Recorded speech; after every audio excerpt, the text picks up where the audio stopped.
दोपहर में क्रॉफ्ट्सफील्ड की गुमनाम और रहस्यमय देवी कविता से मेरी फिर से मुलाकात हो गई थी।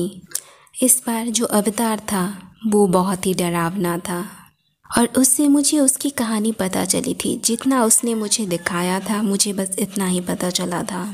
वो अपनी प्यार को ढूंढते ढूंढते उसी कंसारापुर के स्टेशन पे आ गई थी, लेकिन वो वहाँ पे उससे मिल भी नहीं पाई थी। और जब उसने उसकी एक झलक देखा तो ट्रेन चल पड़ी थी और वो दोनों एक दूसरे से मिल भी नहीं पाए थे।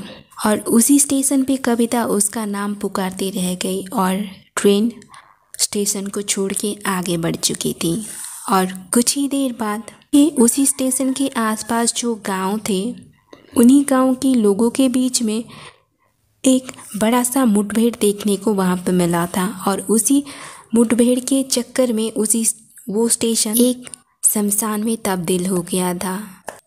और उसी गांव की मुठभेड़ के अंदर कविता बलि चढ़ गई थी।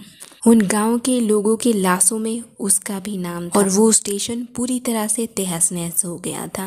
वो स्टेशन एक रिमोट एरिया के अंदर था, इस वजह से उसका रिनोवेशन हुआ ही नहीं। मानो उसके बाद से वो स्टेशन वहीं पे बंद हो गया था। अभी कोई स्टेशन की गाड़ी वहीं पे रुकती भी नहीं है। कहा जाता है उस स्टेशन में अभी भी दोपहर को लोगों की चीखती हुई आवाज़ें सुनने को मिलती हैं। शायद उन चीखों में कविता की भी चीख शामिल हो, लेकिन कविता की सूरज से मिलने की इच्छा अधूरी ही रह गई थी और वो उसकी इंतज़ार का सिलसिला अब तक ख़त्म नहीं हुआ था। उसके लबों पर एक ही बात थी, उसे ढूंढ दो, उसे ढूंढ दो। क्योंकि मैं उस डायरी के फिज़िकल कांटेक्ट में आई थी, इस वजह से उसने मुझे इजीली ढूंढ लिया था। और अब बारी मेरी थी सूरज को ढूंढने की, क्योंकि मरते टाइम वो डायरी उसी के पास थी। तो मुझे उसे ढूंढने में ज़्यादा समय नहीं लगा था। मैंने उसे ढूंढ तो लिया था, लेकिन मैंने जो देखा वो बेहद ही दर्दनाक था। क्योंकि कविता के मौत के कुछ ही देर बाद उसकी भी मौत हो गई थी उसी ट्रेन में, क्योंकि उस ट्रेन पटरी से पलट गई थी। गांव के कुछ लोगों ने ही स्टेशन से आने से पहले उसी ट्रेन की पटरी के साथ कुछ छेड़खानी कर दी थी, जिसकी वजह से ट्रेन पटरी से पलट गई थी। और उसी ट्रेन के साथ साथ जितने भी सारे पैसेंजर थे वहाँ पे, उन सब की मौत हो गई थी। उनमें से स्वराज भी था। और मेरे मुंह से ये सुनते ही कविता के जो एक्सप्रेशन थे वो चेंज होने लगे थे।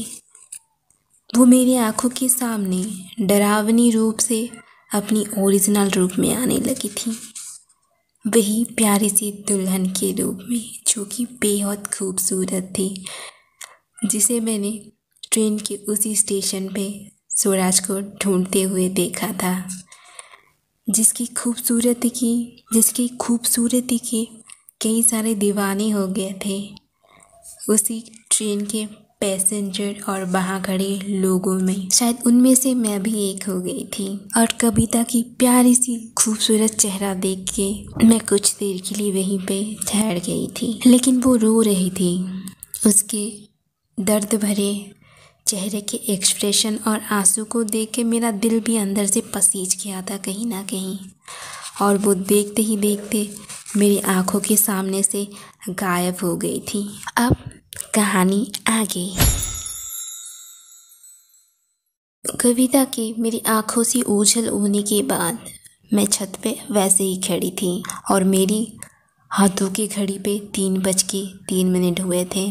अब मेरे चारों तरफ वो धुंध का कोहरा नहीं था, बल्कि मेरे ऊपर सूरज की तेज किरणें झमाझम गिर रही थी। लेकिन सूरज का मरता हुआ चेहरा मेरी आंखों के सामने घूम रहा था और बार बार मैं उसी पलों में खुद को पा रही थी। तभी नीचे से मेरी मम्मी ने मुझे पुकारा था और तभी जाके ही सूरज मेरे दिमाग से हटा था। और जब मैंने टाइम को देखा तो 4 बजने के लिए बस 5 ही मिनट ही बाकी थे। मतलब मैं खड़ी होके उसी के बारे में इतना सारा टाइम 1 घंटे के आसपास सोच ही रही थी। मम्मी ने दूसरी बार आवाज़ मुझे लगाई तो मैं छत से छटपट होके नीचे चली गई और नीचे जाने के बाद वही सब हुआ था।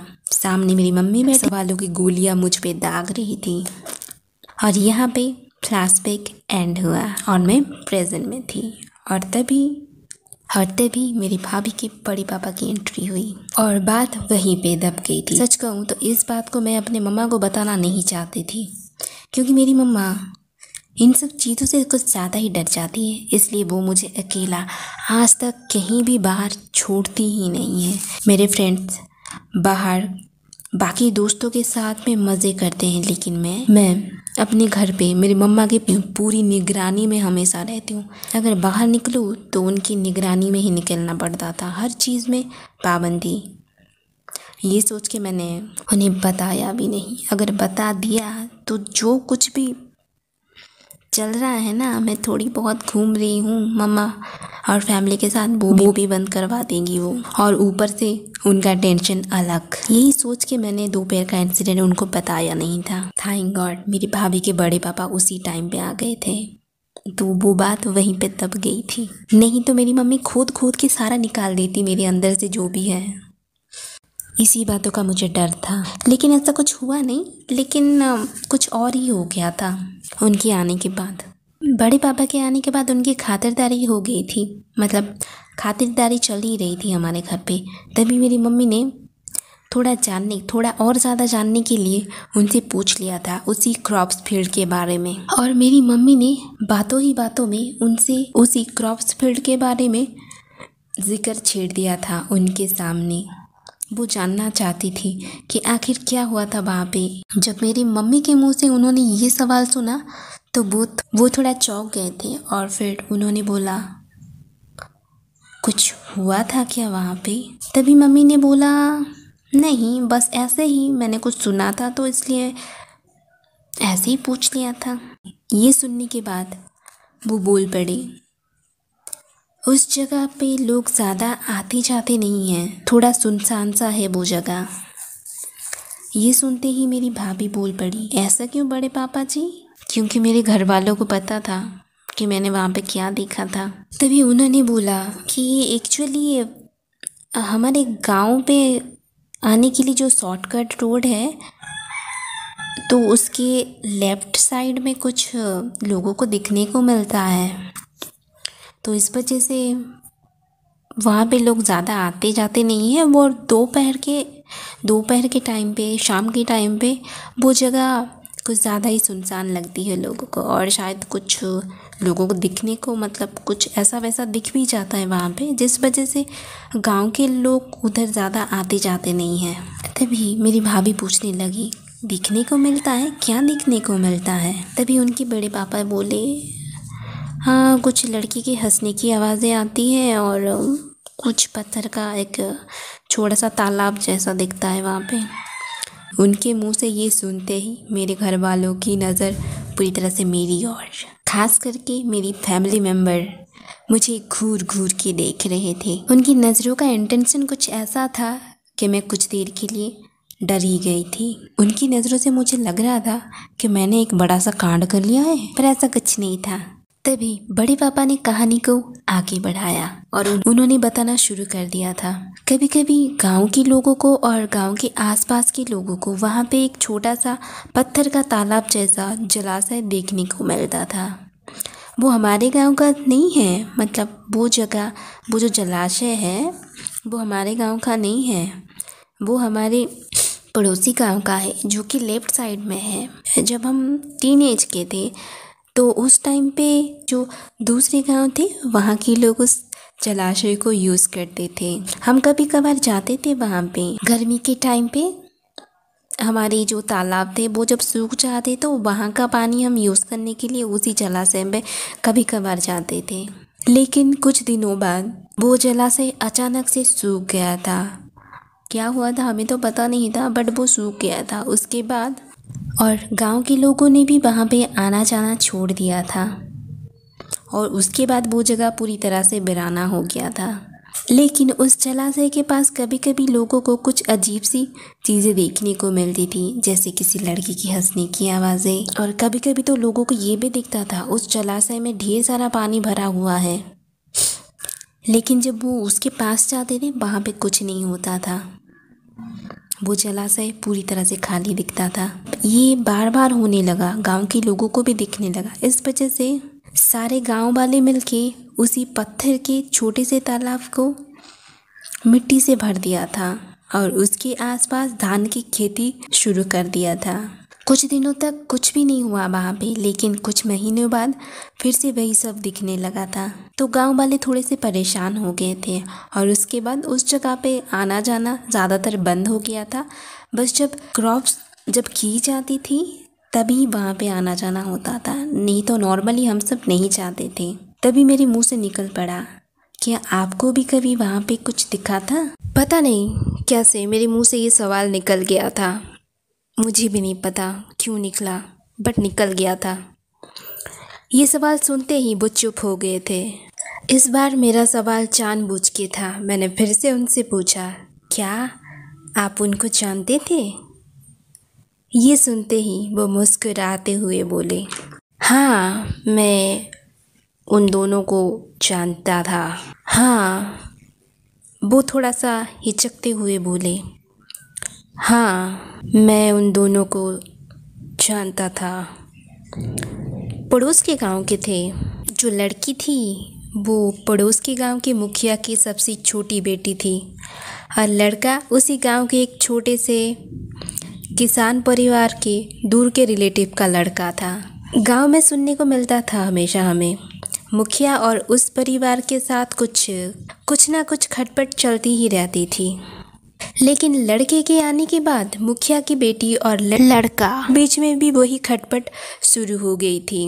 हमेशा उन दोनों के बीच में जंग छिड़ता रहता था। वो दोनों एक दूसरे के परिवार को अच्छा बताने में और सच्चा दिखाने में हमेशा लगे रहते थे। एक साल में वो लड़का 1 महीने के लिए आता था और आने के बाद मुखिया की बेटी और उसकी लड़ाई के हमेशा किस्से हमें सुनने को मिलते थे।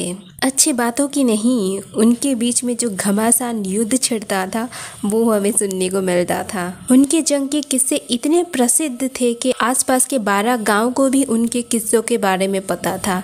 जब तक ये दोनों गांव में होते थे तब जी भर के लड़ते थे और जब लड़का गांव से बाहर जाता था तब पूरा गांव शांत हो जाता था। हमें सुनने को ये भी मिला था कि लड़का फौज में था, शायद फौज में कोई बड़ा अफसर था।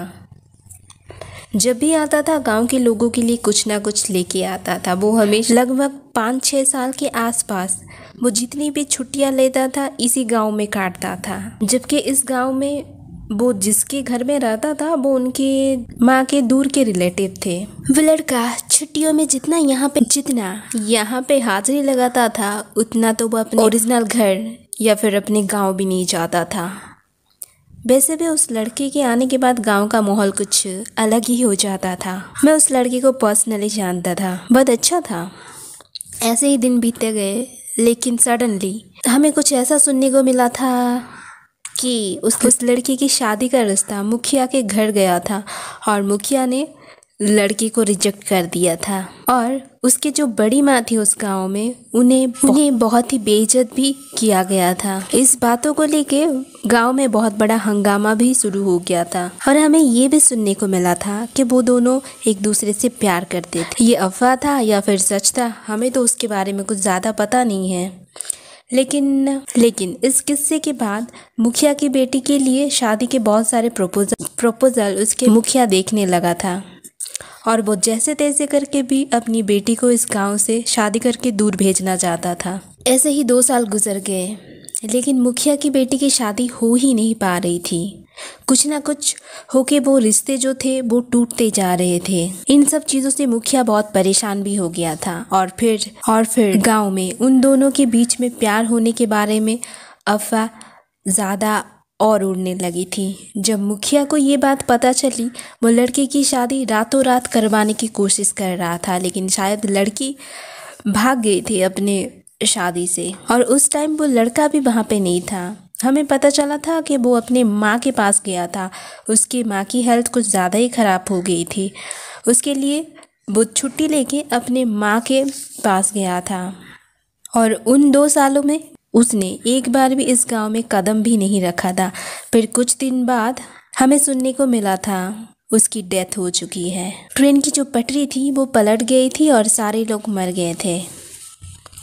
ऊपर से गांव के मुखिया की बेटी भी नहीं मिल रही थी। कुछ लोग बोल रहे थे उसकी शादी हो चुकी है और वो अपने ससुराल में है, और कुछ लोग बोल रहे थे मुखिया ने ज़बरदस्ती उसकी शादी करवा दी और उसे इस गांव से बाहर भेज दिया है। उन दोनों के जाने के बाद गांव पूरा खाली खाली लगने लगा था। कुछ महीने बाद उसी गांव के पत्थर का जो तालाब था वहाँ पे उन दोनों को लोग धीरे धीरे देखने लगे थे। लड़के के बारे में तो हमें पता था कि वो जिंदा नहीं है। जब हमने लड़की को भी देखा तो हमें पता चल गया था कि वो लड़की भी अभी जिंदा नहीं है। और उस जगह पे लोगों को पता भी चल गया था कि ये दोनों उनकी आत्माएं हैं।